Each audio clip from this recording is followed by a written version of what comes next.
Vamos a dialogar con Daniel Cian, hijo de desaparecido. Daniel, gracias por tu visita. Bueno, sí, muchas gracias a vos por esta invitación, sobre todo en la fecha en la que estamos transcurriendo, no tanto por el 24 de marzo, que es una fecha que a nosotros nos puso en este lugar como hijo de desaparecido, sino por los 50 aniversarios del golpe.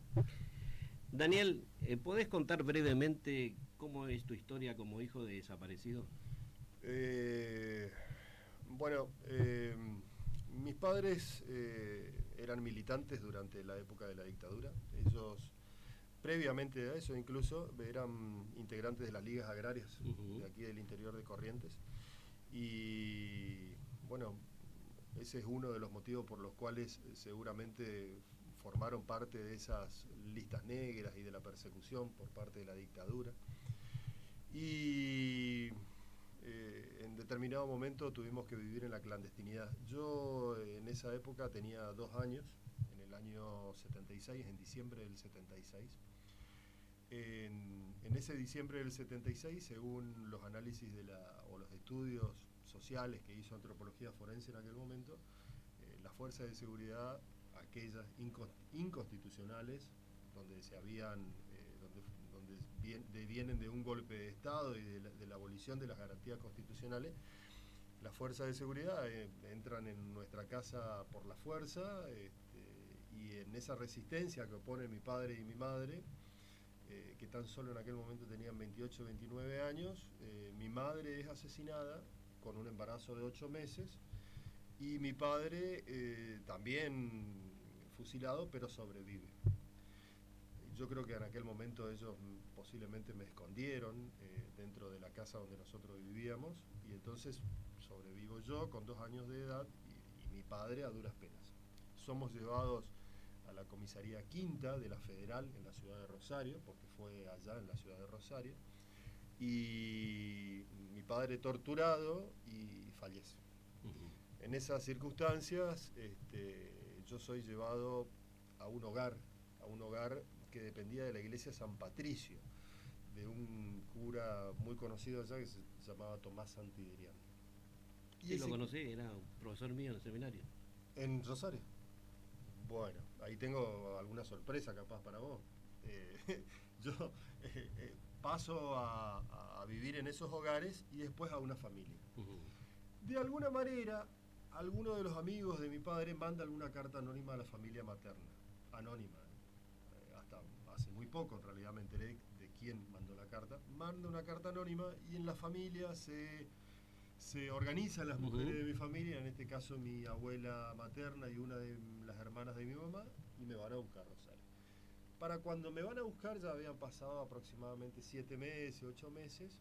Yo ya estaba viviendo con otra familia, con 2 años de edad, ¿no? Entonces hacen una especie de acampe, te quiero decir, afuera de la iglesia San Patricio para que el cura les dé la información de dónde estaba yo. Al principio se resiste y después accede.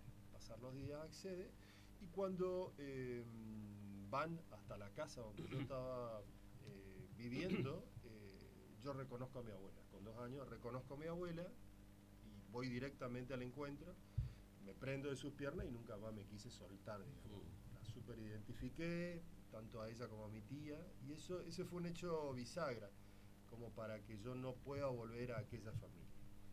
Con los años me entero que en realidad era una familia de apropiadores, que tenían incluso más chicos, y eso no lo recuerdo, pero habían más chicos, y ese relato de que habían más chicos en esa familia que no eran de esa familia me lo dice la hermana de mi madre, ¿no?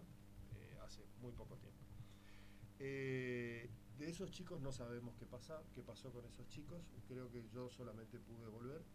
Y también la otra información bastante choqueante fue que el sacerdote participaba en ese circuito de adopciones ilegales. En un punto adopciones ilegales, en otro punto nosotros le llamamos, como hijo desaparecido, le llamamos apropiaciones, ¿no? Y lo cierto es que, bueno, puedo volver a Corrientes y aquí me espera mi familia, digamos, con la cual, mi familia materna, mis abuelos, mis tíos, tías cuales me crié. ¿Cómo es el nombre de tu mamá y de tu papá? Ella se llamaba Isabel Soto, Uh-huh. de sobrenombre Lila, tenía en aquel momento 28 años, y mi papá Héctor, el Tutician. ¿A qué edad, Daniel, te contaron toda esta historia tus familiares? Y mirá, en algún momento cuando fallece mi abuela, creo que ahí empiezo con las preguntas, porque las preguntas siempre estuvieron, porque la identidad siempre busca la manera de abrirse paso, la verdadera identidad, a través de las dudas, van surgiendo las preguntas, primero internas y después saliendo, ¿viste? Saliendo hacia el entorno más cercano. Uh-huh. Y yo empecé con preguntas acerca de mi identidad recién después de que fallece mi abuela, porque ella hacía el rol de madre, ella Uh-huh. hacía el rol de protectora. Recién yo tenía las dudas antes de que ella fallezca, mucho antes, pero cuando ella fallece yo empiezo con las preguntas. Y ahí de a poquito fueron surgiendo esas respuestas, ¿no? Algunas muy Uh-huh. tímidamente, muy inicialmente, y pasaron muchos años hasta que armé, digamos, un relato completo sobre toda la vida de ellos, sobre todo, sobre cómo fallecieron, cómo vivieron, quiénes fueron, cómo militaron, por qué pelearon, por qué lucharon, por qué resistieron hasta último momento, porque imagínate una época tan dura, tan difícil, vivir en la clandestinidad, con nombres cambiados para cuidar, vivíamos en familia. A pesar de todo eso, vivíamos en familia. Y claramente mis viejos vienen del movimiento católico, donde la familia fue lo principal. Después pasan a las ligas agrarias y después a Montoneros. Pero la familia era fundamental, por eso mi vieja y mi viejo construían familia y no se separaban de sus hijos. Daniel, vos tuviste y tenés contacto con otros hijos de desaparecidos. ¿Cómo son esos encuentros? Bueno, por un lado somos en Corrientes integrantes de la agrupación Hijos. Uh-huh. A nivel nacional somos también integrantes corrientes de esa gran red.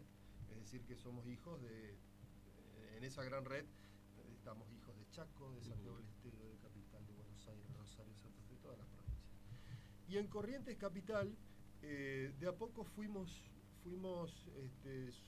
queriendo acercar al resto de los hijos, que son muchos. Y si abrimos el abanico, son muchos más. Uh-huh. Porque existen hijos de desaparecidos, existen hijos de sobrevivientes que estuvieron detenidos en los centros clandestinos, existen hijos de exiliados, e incluso existen hijos y nietos de víctimas de los terrorismos de Estado de los países vecinos, como ser de Paraguay en este caso, o de Brasil, ¿no es cierto? Entonces somos cada vez más. Y bueno, hemos iniciado un proyecto hace muy poco, un proyecto con Lucas Olivares, que es un cineasta correntino muy joven, un proyecto entre todos para hablar de las infancias, sacar ese relato afuera, a través también de la utilización de objetos que nos acompañaban en nuestra infancia y la recuperación de esos objetos que eran juguetes, cartas, habeas corpus, y contextualizarlos en objetos conceptuales de arte, digamos, ¿no? Pero comenzar con el relato de nuestras infancias hoy, con 50 años de edad. Yo hice muchas notas a gente que estuvo detenida por la dictadura, que fue exiliada, que tiene familiares desaparecidos. Y hay una cosa que me llama profundamente la atención de esas personas, es que no tienen odio ni resentimiento. Ahora sí, una gran sed de justicia. Bueno, cuando yo puedo hablar desde el lugar de los hijos, sí. Lo hablo particularmente, pero quizás hablo desde los hijos. Nosotros tuvimos un proceso muy largo de reconstrucción de nuestras historias, primero a nivel individual, es decir, conocer nuestras historias, porque durante mucho tiempo vivimos en el silencio, porque también quedó el miedo de la dictadura dentro de nuestras familias. Entonces vivimos en silencio. Después empezamos a reconstruir nuestros relatos individualmente y costó tiempo como para salir afuera y colectivizarnos, ¿no? Hablar en grupo, hablar delante de nuestros compañeros siempre ha sido mucho más sanador que hablar con el público que por ahí no tiene la sensibilidad acerca del terror vivido. en la dictadura. Y digo esto porque nosotros como pibe hemos vivido la muerte de nuestros viejos frente a nosotros, el miedo a los disparos, el miedo a los cambios de identidad, a los nombres. Entonces, ¿cómo se entiende eso? Es difícil para el que está afuera y que no vivió la dictadura que lo entienda. Pero colectivamente sí. Y después la recuperación de nuestros viejos. Entonces nosotros estuvimos muy abocados a nosotros y a nuestros viejos. Hasta que tuvimos suerte verdaderamente de que las estructuras del Estado durante Néstor, cuando liberó las leyes de punto final y de evidencia de vida, se pudo acceder a los juicios, llevar adelante los juicios. A mí me llamaron como testigo en el juicio causa Guerrieri 5 incluso, yo no lo podía creer. Y fue muy movilizador encontrarme con los asesinos de mi viejo y de otras 70 víctimas más, porque son juicios más colectivos. Y dar testimonio y que haya un jurado que me escuche y un público que esté muy atento y que mi testimonio valga. Recién ahí empecé a entender otras cosas, ¿no? Esto que vos hablás, pero de golpe me encuentro con la justicia, digo.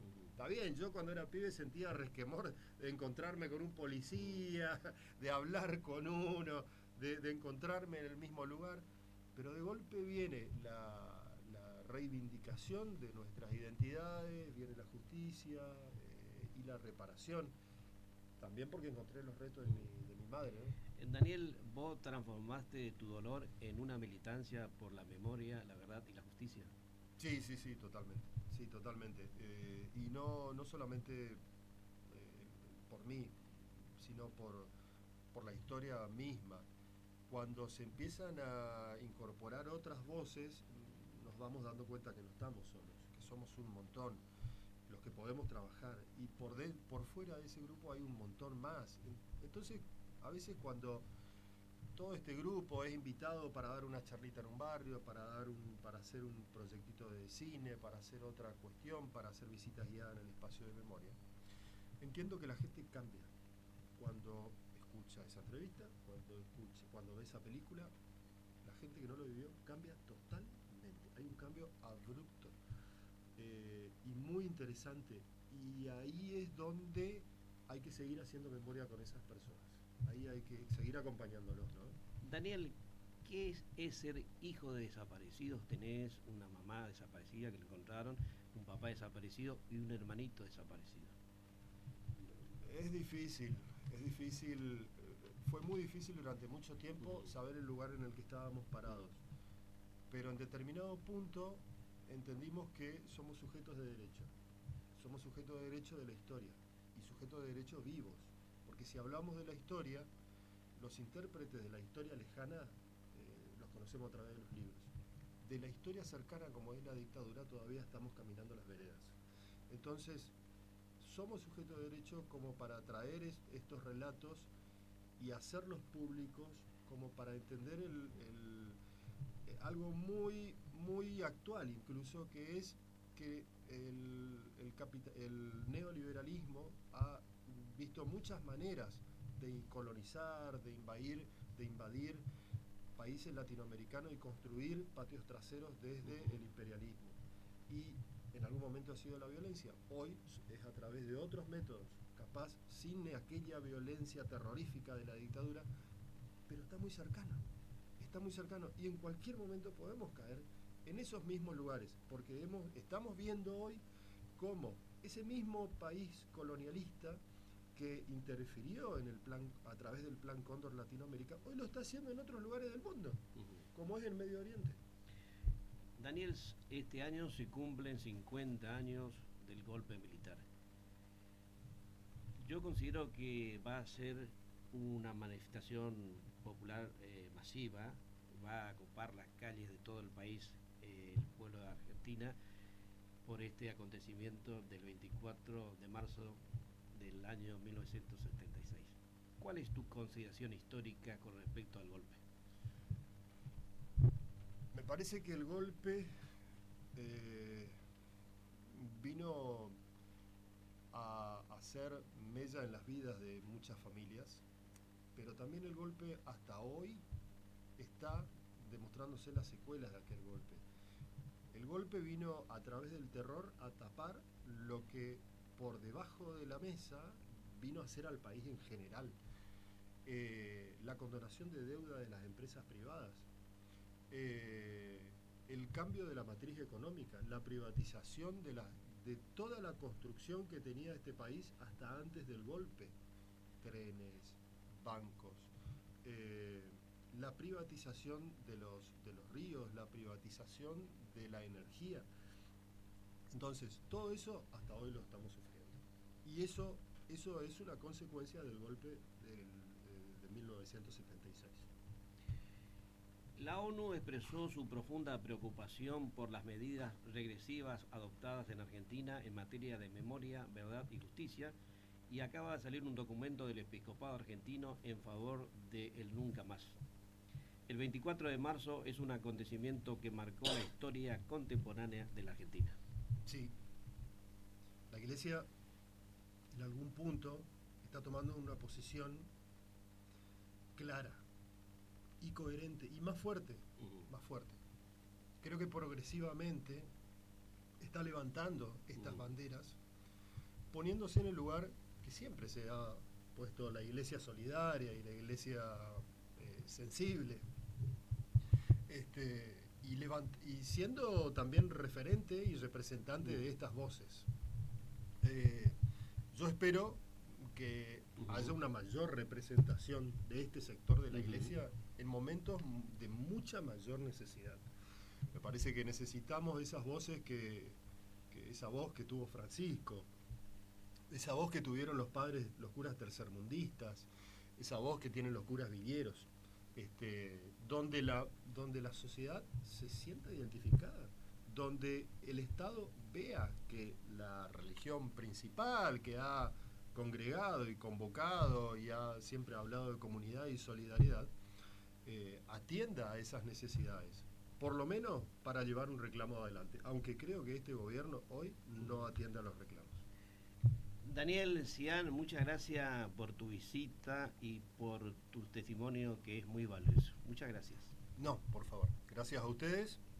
Y nosotros en el Espacio de Memoria tenemos actividades muy importantes que estamos llevando adelante, no solamente por el 24 de marzo, sino todo el año. Hoy en particular vamos a tener la presentación de una muestra que se llama Entrelazar Memoria, que es realizada por los hijos e hijas de esta historia. Después tenemos Teatro por la Identidad. Y el 23 se hace la vigilia previa al 24 con la proyección de la película El Juicio. Y después grupos de música para los pibes más jóvenes. Y el 24 nos encontramos en la marcha, que se inicia en la Punta San Sebastián a las 16 horas, hasta el Espacio de Memoria. Muchas gracias. Por favor, gracias a vos.